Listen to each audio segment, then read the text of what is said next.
안녕하세요. 네, 자산운용 두 번째, 부동산 운용에 대한 이제 강의 시작합니다. 우리 부동산 운용 쪽은 총 나오는 문항수가 20문항이죠. 만만치 않은 문항수예요. 우리 부동산 쪽은 이제 구성이 크게 두 편으로 구성되어 있죠. 그래서 첫 번째는 부동산 기본 지식.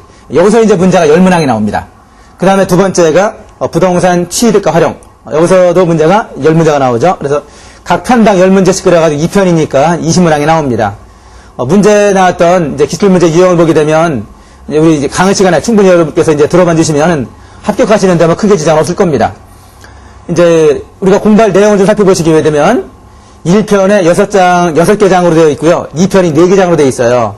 1편은 이제 비교적 기본적인 내용들이에요. 그래서 부동산은 어떠한 특성을 가지고 있느냐, 부동산 투자할 때 기본적인 단계는 어떠한 특성이 있느냐, 얘도 공부할 것이고요.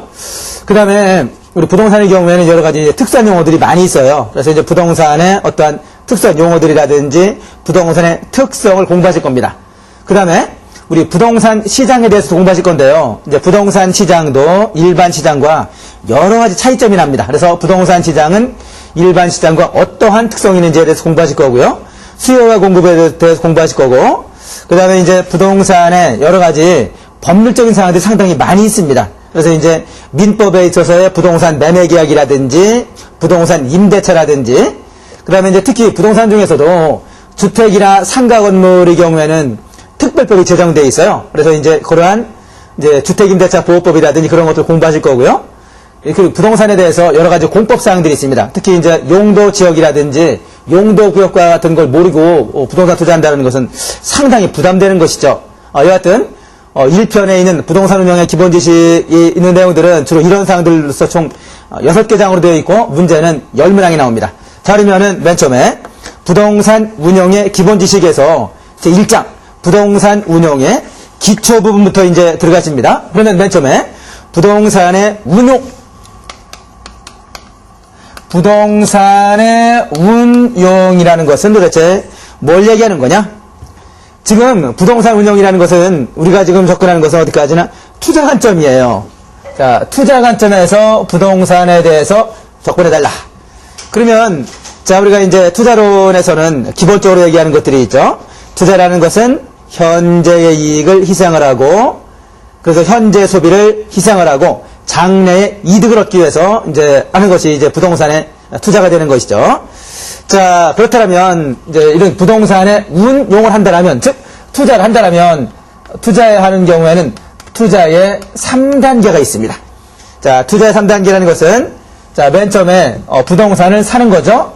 어떤 사람이 이제 상가 이제 10억 원이 있다. 그래가지고요, 10억 원 가지고 상가를 샀어요. 그러면은 이제 맨 처음에 취득하는 데 들어간 돈이 10억 원이 들어갔겠네요. 그러면은 그거로 상가를 산 다음에 상가를 매년 이제 본인이 운영을 하던 아니면은 딴 사람한테 이제 이거 임대를 넣었던 거라 가지고요, 임대료를 받을 것입니다. 그러면은 두 번째 있는 단계는 운용 단계가 있습니다. 부동산의 운용 단계 또는 운영 단계와도 관계없습니다. 오퍼레이트하는 그런 단계가 있습니다. 그 다음에 이제 세 번째 단계는 해당되는 부동산을 팔아는 것이죠. 부동산의 처분 단계입니다. 이렇게 해서 투자의 경우에는 총 3단계가 있는데, 요 3단계를 투자한다는 얘기는 돈 벌자는 얘기죠. 장래이익을 얻자는 얘기죠. 여기서 운영 단계에서 얻는 소득이 대개는 임대소득입니다. 그러면은 그걸 보고서 우리는 소득 이득이라고 불러줍니다. 만약에 10억 원 가지고 상가를 샀는데 매년 1억 원씩 임대소득을 얻었다. 그러면 그것이 이제 소득이득이 되는 것이죠. 그 다음에 그런데 이제 5년 지난 다음에 해당 상가를 팔았어요. 10억짜리를 15억 원에 팔았다. 그러면은 얼마 남았나요? 5억 원 남았죠? 5억 원 남은 그걸 보고서 자본이득이라고 불러줍니다.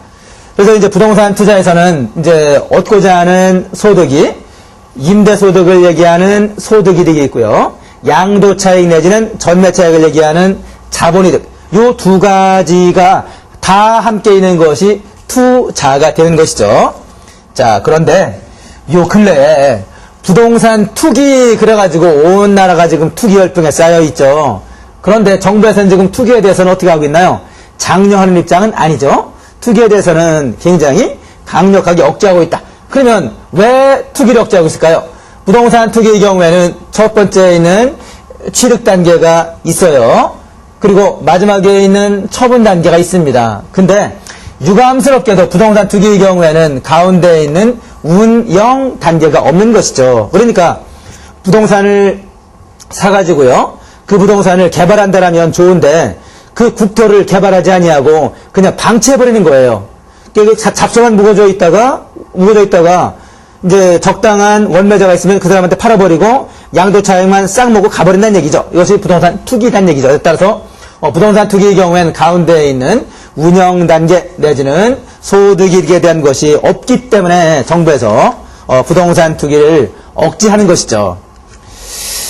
자, 이번에는 이제 부동산의 이제 운영 수단으로서 이제 예금이나 또는 일반 어떤 동산이나 또는 주식이나 와 다르게 여러 가지 이제 장단점이 있습니다. 그러면은 부동산 이제 투자의 어떠한 특성을 살펴보십니다. 그러면은 부동산 투자의 특성에서 먼저 장점 부분을 좀 살펴보시고 투자의 특성입니다. 투자. 자, 부동산 투자의 경우에는 어떠한 장점과 단점이 있느냐라는 부분인데요. 이 부분은 비교적 기초적인 내용이긴 하지만 상당히 이제 출제가 될 수 있는 그런 내용이라고 할 수 있겠습니다. 자, 맨 처음에 부동산 투자한다라면 부동산은 사실은 공간 덩어리거든요. 그래서 이제 우리가 밟고 있는 이런 지표면도 있지만 공중공간도 있고 이제 지하에 있는 지하 공간도 있는 것이죠. 이런 식으로 맨 처음에 부동산 투자라는 것은 공간이라는 것을 썩히는 것이 아니라 공간이라는 것을 활용하고 있다. 점점 우리 인류의 기술이 발달하면 발달할수록 공간 활용도가 훨씬 더 높아지고 있죠. 그 다음에 부동산의 경우에는 이제 감가상각이 대상이 되기 때문에 이제 감가상각을 하게 되는 경우에는 회계학에서 일정한 절세에 따르는 이제 그런 부분이 있습니다. 그래서 상각자산으로서 어떤 절세 효과가 있다라는 것이고요. 그 다음에 부동산의 경우에는 이제 담보로 활용할 수 있다. 부동산을 담보로 활용해가지고 부동산 담보대출을 받을 수 있는 것이죠. 그래서 부동산 담보대출에 대한 것은 이따가 우리가 공부하실 모기지론이라든지 아니면 저당권이라든지 그런 거에서 이제 얼마든지 이제 계속 공부의 대상이 되는 것이고요. 그런데 부동산에서 정말 중요한 게 뭐냐면 인플레이션 해지 기능입니다. 그래서 부동산의 경우에는 인플레이션이 있는 경우에는 인플레이션을 해지할 수 있다는 얘기죠. 지금 우리나라에서 보면 사실 물가 상승이라는 것은 너무나 뼈저리게 느꼈던 그 아주 안 좋은 것이었었죠. 그래가지고 이제 물가가 1년에 너무나 많이 오르고 있습니다. 그렇지만 물가가 오르는 것보다도 부동산의 상승률이 훨씬 더 높다는 얘기죠. 그래서 물가가 오를 때 예금이나 주식에 투자한다라면 굉장히 손실을 볼 수 있지만 이런 경우에 이제 부동산에 투자한다라면 물가 오르는 것보다 훨씬 더 많이 오르니까 그래서 이제 이러한 부동산과 같은 실물 자산에 투자함으로써 이제 금융자산에 있던 어떠한 그 화폐에 구매력 손실 위험 같은 것이죠. 그런 것들을 피할 수가 있다. 부동산 투자에서 정말 이제 그 좋은 장점이라고 한다면 인플레이션을 해지할 수 있다라는 이 기능이 될 수 있는 것입니다. 그 다음에 이제 여기 있는 것처럼 이제 소득이득과 자본이득과 같은 여러 가지 이득을 얻을 수가 있다라는 거. 자, 그 다음에 부동산 투자한다면 역시 이제 소유권 이 부분을 정말 무시를 못하는 것이죠. 요 근래 보니까 정부에서 말이죠. 이제 임대주택 그래서 반값 아파트 지금 분양하고 한다 그러죠. 근데 반값 아파트를 제가 사람들이죠 여쭤봤어요. 즉 분양한다라면 이거 분양 신청 하시겠느냐고 여쭤봤더니 어떤 사람들은 하겠다는 사람도 있지만 많은 사람들은 분양 신청 안 하겠다는 사람들이 의외로 많이 있더라고요. 그런 사람들은 토지에 대한 소유권이 자기한테 안 넘어오기 때문에 그래서 반값이 아니겠느냐. 근데 부동산을 투자한다는 얘기는 가격이 오르는 걸 바라고 하는 것인데 토지 소유권이 안 넘어온다라면 그런 가격 오르는 거에 대한 혜택이 없지 않느냐라고 하면서 즉 소유권에 대한 걸 얘기하고 있는 거더라고요. 그래서 반값 아파트에 대해서 소유권을 바라는 사람들은 분양 신청 안 하는 것이죠. 다만 나는 소유하고 관계없어. 그냥 살아있는 동안 이용만 하면 끝나는 거야 라고 생각하시는 분들은 신청할 수가 있을 것입니다. 앞으로 이제 반값 아파트가 정부에서 분양하는 것이 성공할 수 있을지 또는 실패할지에 대해서는 사람들이 소유권에 대해서 목매달고 그냥 목이 이렇게 애타도록 찾느냐?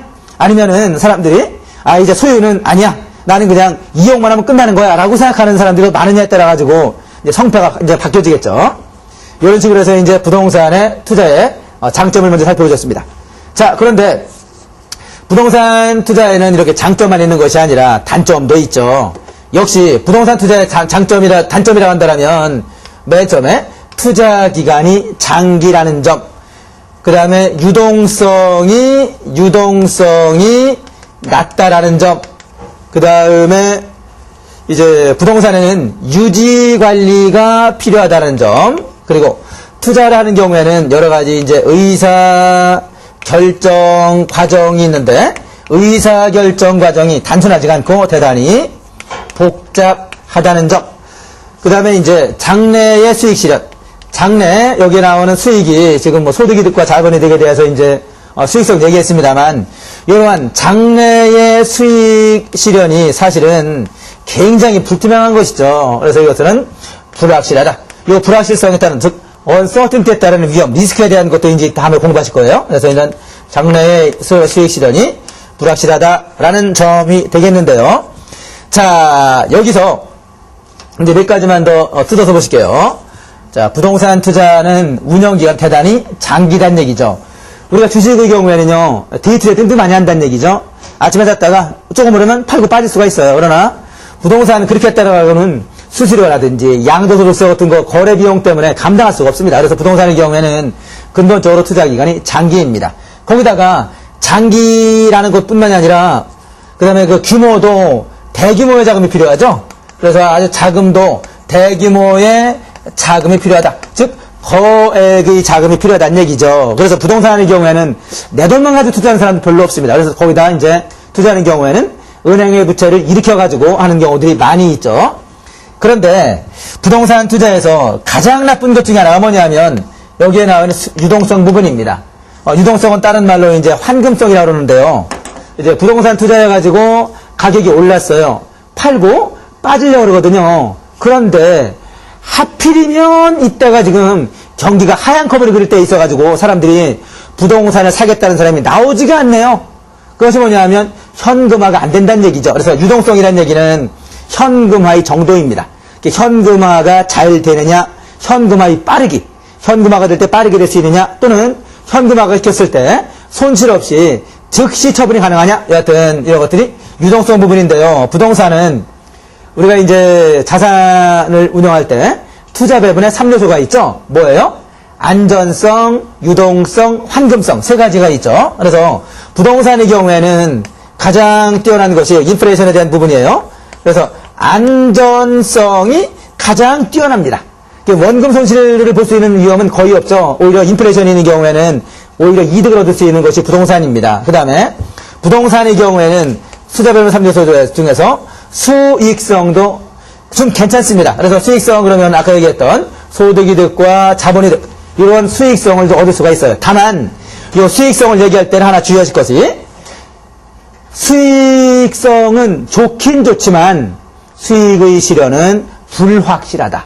그래서 아주 좋은 건 아니에요. 무슨 얘기냐면 부동산의 안전성 점수가 그런데 동그라미가 이렇게 크다라면 굉장히 좋은 거예요. 그런데 수익성의 경우에는 안전성보다는 조금 작아요. 그러니까 부동산은 안전성은 대단히 뛰어나다. 그런데 수익성은 좋긴 좋지만 그렇지만 장래 수익 실현이 불확실하다라는 위험이 있다는 것을 꼭 염두에 둬주시기 바라겠습니다. 그 다음에 투자 배분의 3요소가 세 번째가 유동성이죠. 부동산의 경우에는 유동성이 아주 형편없어요. 제일 나쁜 거예요. 그래서 부동산의 경우에는 유동성이 나쁘다라는 점, 요 점을 이제 꼭 이제 강조를 드리겠습니다. 자, 이렇게 해서 이제 부동산에 대한 전반적인 장점과 단점에 대한 부분, 그 다음에 이제 부동산과, 그러면 우리 부동산과 예금과 그 다음에 주식에 대해서도 요거를 약간 각도만 바꿔서 한번 이제 보시겠습니다. 자, 우리가 이제 자산 3분법이라고 있습니다. 그러면 자산을 부동산과 주식과 예금과 이런 식으로 해가지고요. 각자 적절하게 배분해 보는 것이 이제 자산 3분법이에요. 그런데 조금 전에 살펴보셨던 이제 안전성, 이게 투자 배분의 3요소죠. 안전성, 수익성, 세 번째, 환금성 또는 유동성. 유동성 또는 환금성. 요 세 가지를 비교해 본다면, 부동산의 경우에는 안전성은 정말 좋다.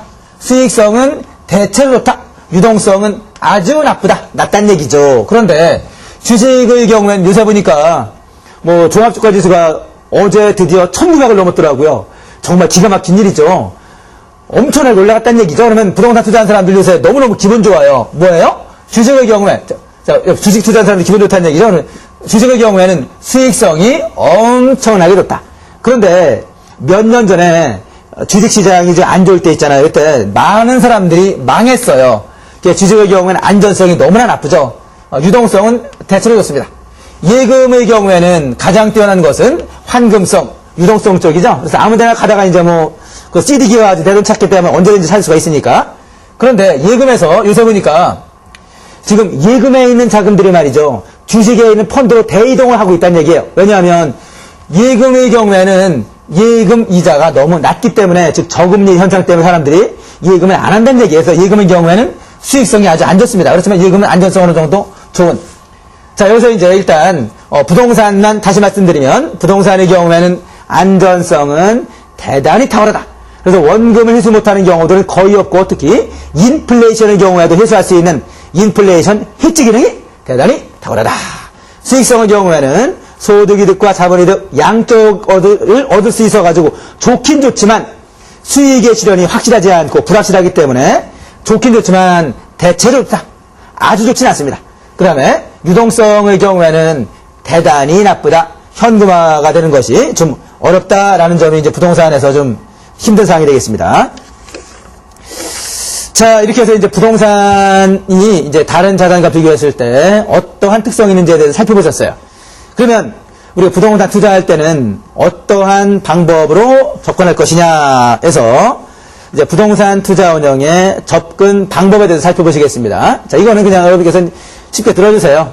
자, 제가 상가를 사고자 오네요. 그러면 이제 가장 제일 먼저 하는 것은 당연히 계획서를 걸 거예요. 그러면 내가 투자 목적이 뭐냐?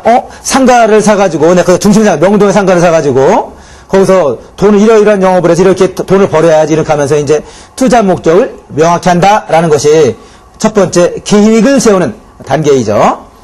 그 다음에 두 번째 단계는 투자 환경 분석하는 것입니다. 그래서 투자 환경 분석의 경우에는 부동산 시장 분석합니다.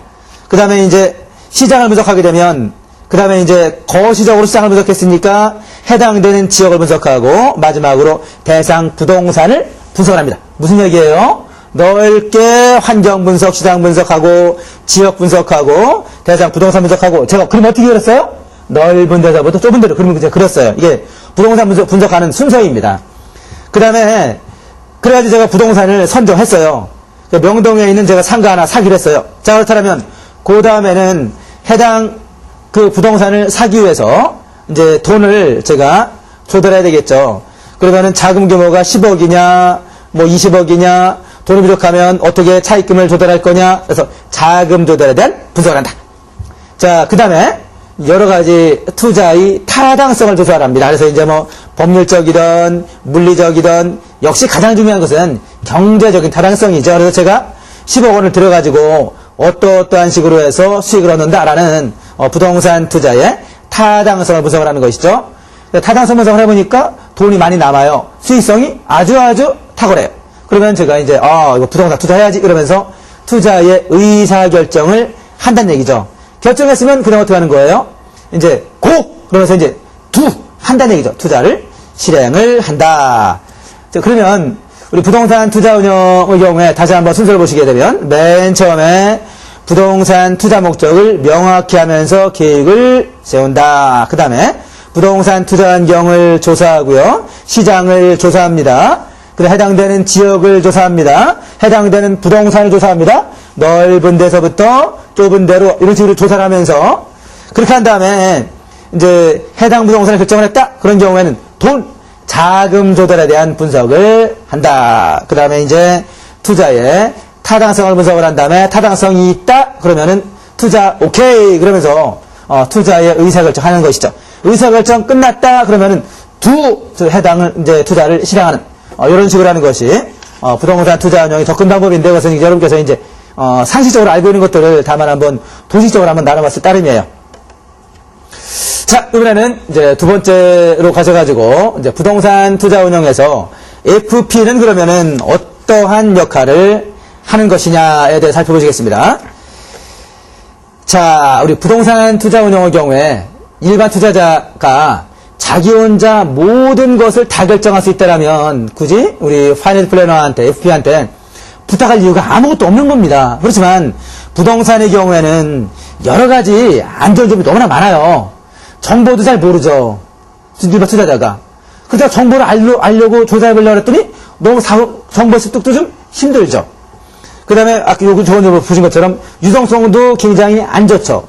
그 다음에 이제 부동산의 경우에는 웬 법이 그렇게 많은지 민법도 알아야 되고 등기법도 알아야 되고 무슨 법도 알아야 되고 이런 법적 제약이 너무나 많아요. 그래가지고요 일반 투자자가 접근하기에는 정말 쉽지가 않아요. 그러다 보니까 부동산의 경우에는 전문가에게 맡길 수밖에 없다. 그래서 이제 전문적인 경험도 있고 지식도 있고 그러는 파이낸셜 플래너한테 맡기지 않으면 일반 투자자가 어려운 것이죠. 그러면 우리 이제 FP의 경우에는 이제 투자자의 어떤 투자 목적이 뭐냐, 투자 성향이 뭐냐를 분석해 본 다음에 해당 투자자에게 가장 적합한 부동산을 추천해 주는 것이죠. 그래서 최선의 부동산을 추천해 주는 것. 이것이 이제 가장 중요하죠. 그렇다면 우리가 이제 FP가 부동산 투자를 이제 추천해 줄 때는 이제 고객이 어떤 부동산을 원하느냐. 예컨대 뭐 고객의 나이라든지 나이가 젊으냐, 연세가 드셨냐, 예컨대 은퇴하신 분이다 그러면은 되게 안정적인 수익을 하는 부동산 추천하는 게 좋은 것이고요. 나이가 젊고 한번 만에 하나 손실 본다 하더라도 좋다. 한번 해보자. 그런 경우에는 개발 부동산을 추천해 줄 수 있는 이제 그런 마인드가 필요한 것이죠. 그래서 고객에 대해서 잘 파악을 한 다음에 해당되는 고객을 이제 고객에 가장 알맞는 그러한 부동산을 추천해 주는 것이 우리 FP한테 가장 중요한 그런 사항이 되겠습니다. 자, 그러면 이번에는 이제 부동산 운영을 할 때 이제 전문가는 말이죠. 전문적인 용어로 사용해 줘야 돼요. 그러면은 이제 우리 부동산 용어에서 전문적인 용어 몇 가지만 좀 살펴보시겠습니다. 자, 우리 부동산의 용어에 대한 부동산의 용어에 대한 설명입니다.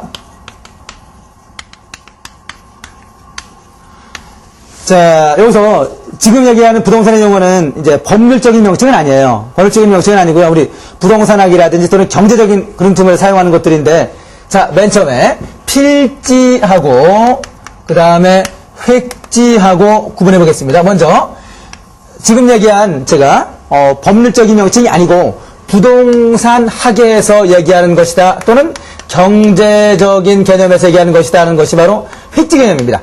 획지 개념에서는 뭐냐면 가격 수준이에요. 가격 수준이 같은 일단의 토지, 이걸 보고서 획지라고 불러줍니다. 그래서 우리 부동산 투자할 경우에는 획지가 부동산 투자의 한 단위가 되는 것이죠. 자, 그런데 우리 부동산 등기법이라든지 지적법이라든지 이런 법에 따르게 되면 토지의 등록 단위는 필지입니다. 필지는 이제 법률에 따라서 부동산이 구별되는 그러한 표시를 얘기하는 것이 바로 필지이죠. 그래서 필지의 경우에는 법에 따르는 부동산의 등록 단위가 되는 것입니다. 도대체 무슨 얘기냐면 이런 얘기죠. 자, 서울시 영등포구 여의도동 1번지 그러면은 1번지는 필지입니다. 그런데 만약에 1번지가 한 필지인데 1번지가 만약에 100제곱미터입니다. 그런데 100제곱미터에다가 여기다가 100제곱미터에다가 건물 하나 졌다. 그러면은 예컨대 여기가 A라는 지역이고 여기가 B라는 지역이라면 획지의 경우에는 A나 B나 똑같이 건대 평당 3천만 원이다 라고 한다면 필지와 획지는 같아요. 근데 만약에 이럴 수가 있거든요. 자, 시골에 여기에 1번지가 있고 여기에 2번지 논이 있고 여기에 3번지 밭이 있어요. 그런데 여기를 신도시를 개발을 해가지고요. 여기에다가 아파트 하나 졌다? 그러면 1번지나 2번지나 3번지의 경우에는 필지의 경우는 여러 개가 되지만 획지의 경우는 하나가 되는 것이에요. 왜냐하면 뭐 1번지에 101호가 있고 2번지에 102호 이제 그런 그 방이 있다라면 101호나 102호나 같은 단지 안에 있기 때문에 가격 수준은 유사하거든요. 그래서 가격 수준으로 따질 때는 휘지를 얘기하고 가격을 얘기할 경제를 얘기할 때는 그 법을 얘기할 때 등기부등본을 쓸 때 그런 경우에는 필지를 얘기한다는 것이죠. 자, 이번에는 이제 여의도에서 최근에 이제 어떤 사람이 상가를 지었어요. 상가를 지었는데 자, 여기에다가 지금 100제곱미터짜리 100제곱미터짜리 상가를 지으려고 하는데 여기 얼마 전에 건물이 있었거든요.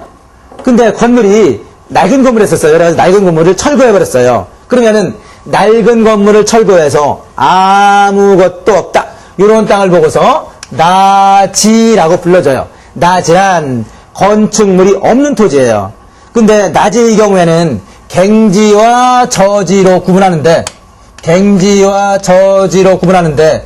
여하튼 갱지의 경우에는 사법상의 어떠한 제약이 없는 것이고 저지의 경우에는 사법상의 제약을 받으면 저지가 되는 것이죠. 무슨 얘기냐면 여하튼 이 갱지나 저지의 경우에는 공법상의 어떠한 제한은 다 있습니다. 다 있지만 사법상의 제한은 있을 수도 있고 없을 수도 있어요. 예를 들어 사법상 예컨대 뭐 저당권이라든지 임차권이라든지 지상권이라든지 그런 제한이 없어가지고요. 소유자가 마음 놓고 쓸 수 있는 딱 그런 땅을 보고서 갱지라고 불러요. 그런데 이제 뒷땅이지만 이제 임차권이 있다라든지 저 사법상에 이제 있는 것이죠. 유치권이 있다라든지 저당권이 있다라든지 그렇게 해가지고 예 마음대로 못 쓰는 땅 그런 땅을 보고서 저지라고 부릅니다. 여하튼 나지의 경우에는 나지의 경우에는 건축물이 없는 토지를 나지라고 부릅니다. 요 나지에다가 이제 건물을 지었어요. 이런 식으로 해가지고 나지에다가 건물을 지었다. 그래서 지금 지하층 1층 지었는데 1층이 50제곱미터입니다. 지상층을 지었는데 지상층 1층 50층 제곱미터, 그 다음에 이제 지상 2층도 50제곱미터, 이런 식으로 해가지고 이제 건물을 지었어요. 자, 그렇다면, 여기서, 지금 요 빈 땅, 요쪽에 지금 아무것도 없는 빈 땅 있잖아요. 이런 걸 보고서 공지라고 부른다. 공지란 뭐냐면, 건축물일, 건폐율 내지는 용적률 구분 때문에 꽉 메워서 이제 짓지 않고, 빈 땅, 요걸 보고서 공지라고 불러줍니다. 그 다음에, 요 땅 이제 100제곱미터 이쪽을, 이 건축물이 깔고 앉은 토지, 요걸 보고서 건부지라고 불러줍니다. 그러면, 요거, 건부지라는 건 뭐냐면, 건물의 부지예요. 그래서 나지란 얘기는 아무것도 없는 거고요. 공지는 건물이 있는데, 요쪽 일부에 건물이 안 앉아있는 땅을 공지라고 부르고, 건부지는 건축물의 부지를 건부지라고 불러줍니다. 자, 이번에는 이제 대지에 대한 대지와 택지와 부지에 대한 거 공부해 보실게요. 대지란 주거용으로 지을 수 있는 주거용 건물 지을 수 있고 그리고 상업용 건물을 지을 수 있는 땅 이러한 땅을 보고서 대지라고 불러줘요. 그래서 대지의 경우에는 즉 여의도에 있는 땅들의 경우에 거의 다 대지예요. 그런데 뭐 여의도에 이제 뭐 아파트가 있다 그러면 아파트 부지는 대지예요. 여의도 백화점 있죠? 그럼 백화점 부지 상업용이에요. 상업용 부지의 경우에도 대지입니다. 그런데 택지의 경우에는 주거용과 상업용과 여기다가 공업용까지 지을 수 있는 걸 보고서 택지라고 불러줍니다. 택지가 조금 더 넓은 개념이 되겠습니다. 그 다음에 부지의 경우에는 주거용과 상업용과 공업용 이렇게 건축할 수 있는 것도 다 포함하고 여기다가 건축을 건축 못하는 땅도 포함해서 부지라고 불러줍니다. 그러면은 부지다 그러면은 예컨대 여의도 옆에 가든 하천 부지가 있죠. 하천 부지는 거기 뭐 홍수나면 뭐 안 되니까 물이 흐르니까 당연히 건물 못 지는 것이죠. 그래서 하천 부지 같은 것 또는 여의도 그 저쪽에 지나가는 예컨대 철도가 있다 그러면 철도 부지라든지 여하튼 하천 부지라든지 그런 경우에는 건물을 못 짓죠. 그렇지만 주거용의 경우에 아파트 부지라든지 상업용의 경우에 백화점 부지라든지 공업용의 경우에 공장 부지는 건축을 할 수가 있어요. 그래서 부지의 경우에는 건축할 수 있는 땅도 있고 건축을 못하는 땅도 있어요. 이런 식으로 해서 이제 대지와 택지와 부지에 대한 것 설명을 한번 생각해 보셨고요. 자, 이번에는 몇 가지 특이한 용어예요. 이번에는 이제 소지, 그 다음에 포락지, 그 다음에 공한지, 그 다음에 선하지, 이거에 대해서 한번 생각해 보실게요. 소지란 얘기는 개발이 전혀 안 된 땅이에요. 그래서 토지는 다른 말로 소박한 땅이다. 예컨대, 자, 얼마 전 판교 얘기해 볼까요? 자, 판교의 경우에 개발 계획을 발표하긴 했지만 아무것도 판교에 없다. 그러면은 현재 판교에 임야만 있다 그러면 그 땅이 소지예요. 포락지란 얘기는 이게 무너져서 떨어져 버린 땅이에요. 그리고 여름에 홍수가 나게 되면 말이죠. 논도 쓸려가지고 하천으로 돼버리고 밭도 쓸려서 하천으로 돼버리고 하는 땅이 포락지예요. 그래서 포락지는 집안이 절토되어 무너진 땅. 절토라는 얘기는 흙이 무너졌다 그런 뜻이에요. 그러면은 이게 포락지는 못 쓰는 땅이 되는 것이죠. 공한지는 정부가 너무나 싫어하는 땅이죠. 그래서 이제 도시 내의 땅인데 농사도 안 짓고 건물도 안 짓고 내팽개친, 그래서 방치하고 있는 땅이 공한지예요. 이번엔 선하지, 선하지는 요 선은 고압선을 얘기합니다. 그런 고압선 밑에 있는 토지의 경우에는 가격이 제값을 못 받습니다. 왜냐하면 이 고압선이 인체에 아주 영향이 안 좋다고 그러네요. 그래서 이제 고압선 밑에 있으면은 가격을 많이 깎아줍니다. 그래서 이제 선하지가 되겠습니다. 자, 그러면 이쪽에서 자, 선하지 한 다음에 이제 자, 이번에는 부동산 개발에 대한 걸 한번 살펴보실까요?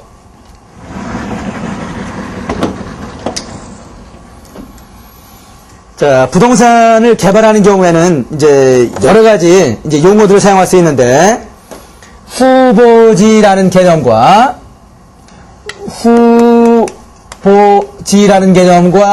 이행지라는 개념은 조금 어려운 개념이에요.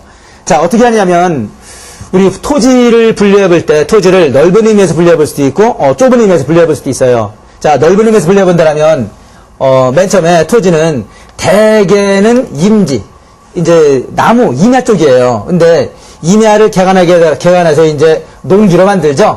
그리고 그 다음에 이제 농지가 나중에 이제 더 도시가 되게 된다면 도시가 되면 그것이 이제 택지가 됩니다. 이런 식으로 해가지고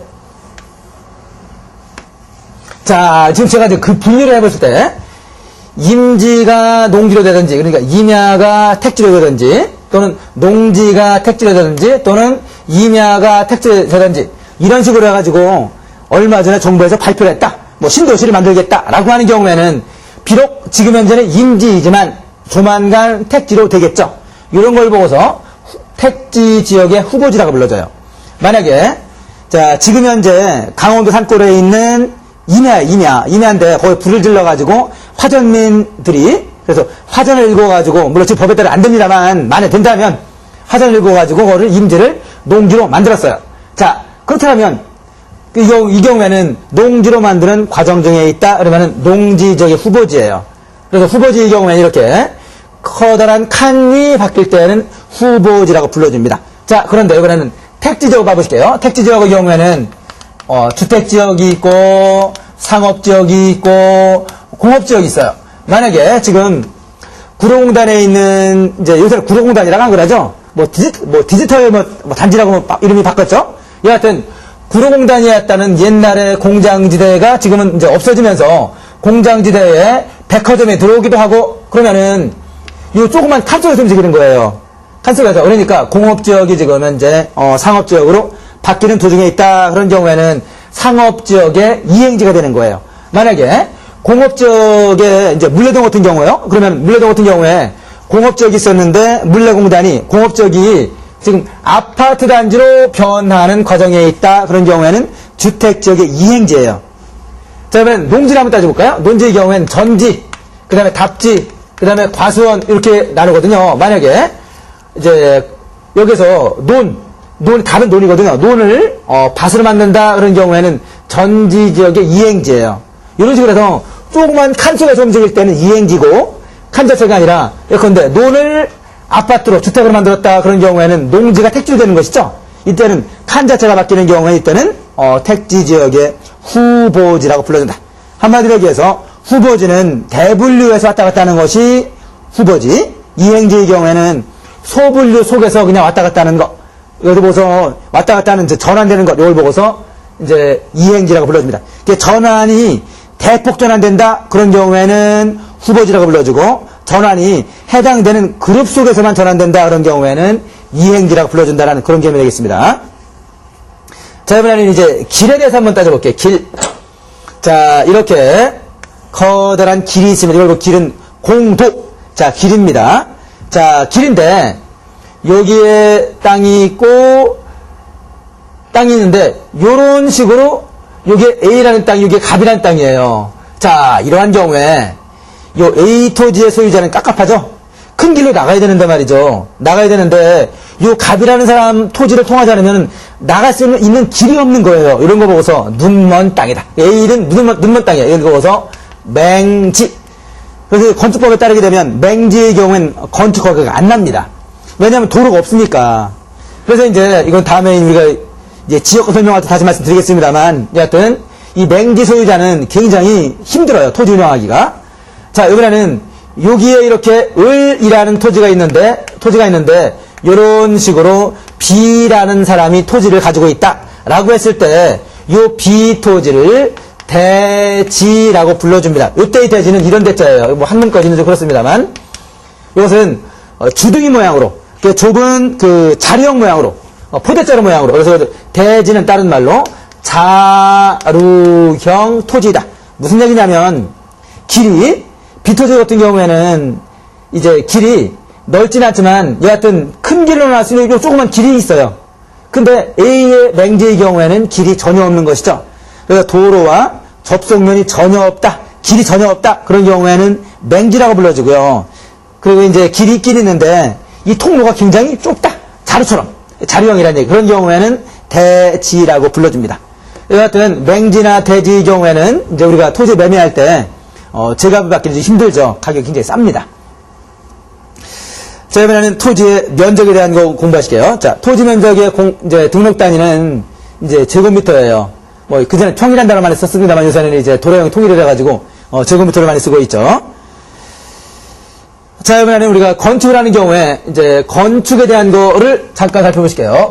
건축법에 따르게 되면 건축하는 경우에는 이제 해당되는 뭐 시장군수청장으로부터 허가나 신고를 받아야 되는 거예요. 그러면은 이 건축의 경우에는 총 5가지가 있습니다. 그래서 신축, 증축, 개축, 재축, 이전 5가지가 있죠. 신축은 새 신자죠. 건물을 새로 짓는 거가 신축이고요. 증축은 건물을 증가시키는 거예요. 층수를 올린다라든지 면적을 넓힌다라든지 하는 것이 증축. 근데 개축과 재축은 약간 틀려요. 개축은 뭐냐면 건물을 철거한 다음에 새로 지면은 개축이고요. 재축의 경우에는 재해 때문에 묻어둬가지고 다시 하는 거. 이걸 보고서 재축이라고 불러줍니다. 이전이라는 얘기는 건물을 번쩍 들어가지고, 그러니까 건물을 주요 구조를 해체하지 아니하고 다른 위치로 옮기는 것을 보고서 이전이라고 불러주는 것이죠. 그래서 건축법에 따라가지고 이제 건축 그러면은 건축의 경우에는 총 5가지. 그래서 신축, 증축, 개축, 재축, 이전. 이렇게 총 5가지가 이제 건축법에 따르는 건축에 해당이 되겠습니다. 자, 이번에는 건축 면적에 대한 것인데요. 건축 면적은 벽이 기준이에요. 벽이 없는 경우에는 기둥이 기준입니다. 그래서 기둥, 의 중심선으로 둘러싸인 부분에 수평 투영 면적, 위에서 내려다본 거에 수평 투영 면적이 이것이 이제 건축 면적입니다. 그러면은 이제 건축 면적을 따져볼 때 건축 면적은 수평으로 바라본 수평 투영 면적이다. 자, 건축 면적에서 가장 중요한 것은 이제 건축의 바닥 면적이에요. 바닥 면적도 마찬가지죠. 그래서 건축물의 각 층에서 바라보는 수평 투영 면적이에요. 중심선에 둘러싸인 부분에 수평 투영 면적이에요. 그럼 여기서 이제 건폐율과 용적률을 따질 때, 건폐율과 용적률을 따질 때에 한번 따져보자는 얘기죠. 자, 이런 식으로 지금 100제곱미터짜리 이제 대지가 있습니다. 대지에 이러한 식으로 건물을 올렸다. 이게 지하층이에요. 지하층이 50제곱미터, 1층이 50제곱미터, 2층이 50제곱미터. 그런데 이제 건폐율과 용적률에 대한 부분입니다. 자, 건폐율 너무나 중요한 사항이죠. 건폐율과 용적률을 한번 따져 보겠습니다. 자, 건폐율이라는 것은 대지 면적에 대한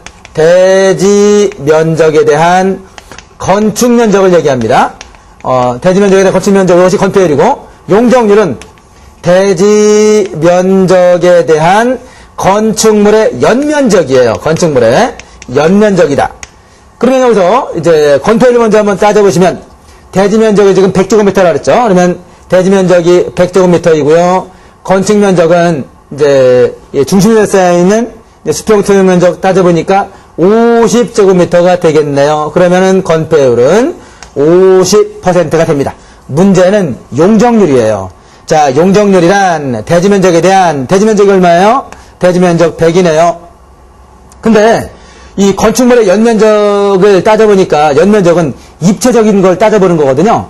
그러면 연면적은 다 더하는 것인데, 다만 용적률 산정할 때 연면적에서 제외되는 것이 세 가지가 있어요. 제외되는 것 세 가지는 먼저 지하층, 요건 제외가 됩니다. 그 다음에 두 번째가 지상층에 있다 하더라도요, 주차장은 제외가 됩니다. 그 다음에 주민 공동시설의 면적도 제외가 됩니다. 그럼 여기서 보니까 이 사례의 경우에 지하층 50제곱미터 이쪽은 안 들어가는 거예요. 지하는 안 들어간다. 용적률 계산할 때는 안 들어가는 겁니다. 그러면은 1층 50제곱미터, 2층 50제곱미터 더하니까 100이에요. 그 용적률 이 케이스의 경우에는 용적률은 100%가 되는 것이죠. 그래서 건폐율의 경우에는 이제 분자가 건축 면적만 들어가는 것이고요. 용적률의 경우에는 분자가 건축물의 연면적이 들어가는데, 연면적 계산할 때 세 가지는 빠진다. 그래서 이제 그 중에 가장 중요한 것이 지하층은 빠진다라는 것이죠.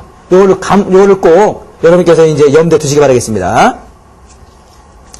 자, 이번에는 이제 주택과 관련된 용어에서 요 근래에 이제 정비사업이라는 말이 굉장히 유행하고 있어요. 정비사업 그러면 도시 및 주거환경 정비법이라고 법이 있습니다. 이것이 이제 재개발과 재건축의 경우에 이 법에 따라 하는 것이죠. 이 법에 따르게 되면 이제 정비구역을 지정하게 돼 있어요. 정비구역을 지정한 다음에 예컨대 주거환경 개선 사업, 주택 재개발 사업, 주택 재건축 사업, 도시환경 정비 사업 이런 식으로 해서 총 4가지 사업이 있어요. 여하튼 이 부분은 나중에 이제 우리가 재건축과 재개발 공부하실 때 이제 상세히 공부하시길 하시고요. 그 다음에 이제 국민주택이라는 말을 쓰게 되는데요. 국민주택이다라는 얘기는 국민주택기금, 이 기금으로 가지고 운영하는 것이 이제 국민주택이에요. 근데 국민주택의 경우에는 면적이, 이제 도시지역의 경우에 이제 주거전용 면적이 1세대당 85제곱미터 이하입니다. 85제곱미터 이하를 국민주택으로 봅니다. 다만 일과의 경우에, 그래서 읍이나면의 경우, 이런 경우에는 세대당 100제곱미터 이하가 되겠습니다. 이렇게 해서 이제 국민주택에 대한 개념을 따져주고요. 자, 그러면 주택조합에 대한 것을 따져보시는데요. 주택조합의 경우에는 4가지가 있어요. 자, 주택조합의 경우에는 지역주택조합이 있고, 직장주택조합이 있고, 임대주택조합이 있고, 리모델링 주택조합이 있어요. 여하튼, 주택조합은 뭐냐면, 이제 비슷한 유형에 있는 사람들끼리 이제 조합원이 되어가지고, 이제 주택을 분양하는 것이죠. 그래서 이제 지역주택조합이다라고 한다면, 같은 지역에 거주하는 사람들이에요. 그 같은 지역에 거주하는 사람들은, 자, 주택조합의 경우에, 잠깐 한번 따져볼게요. 자, 주택조합의 경우에, 지역에 거주하는 사람끼리 조합원으로 설립했다. 그런 경우에는, 이제 지역주택조합이 돼요. 자, 이번에는 같은 직장에 다니는 경우에, 같은 직장에 다니는 사람끼리 하는 경우에는 직장주택조합이 되는 것이죠. 그 다음에 이제 임대사업을 하는 사람이 있어요. 그래서 임대주택을 하기 위해서, 임대주택을 건설하기 위해서 또는 매입하기 위해서 하는 경우에는 임대주택조합이 되고요. 요 근래에 리모델링도 아주 유행하고 있죠. 그래서 리모델링을 하기 위한 경우에는 리모델링 주택조합, 리모델링 주택조합으로 해가지고 이제 이루어지는 경우들도 많이 있죠. 이렇게 해서 여러분께서 이제 1장에 있는 이제 부동산의 운영에 대한 이제 기본적인 내용을 살펴보셨는데요. 자, 첫째 시간 여기서 마무리 짓고요. 네, 잠시 후에 뵙겠습니다. 수고하셨습니다.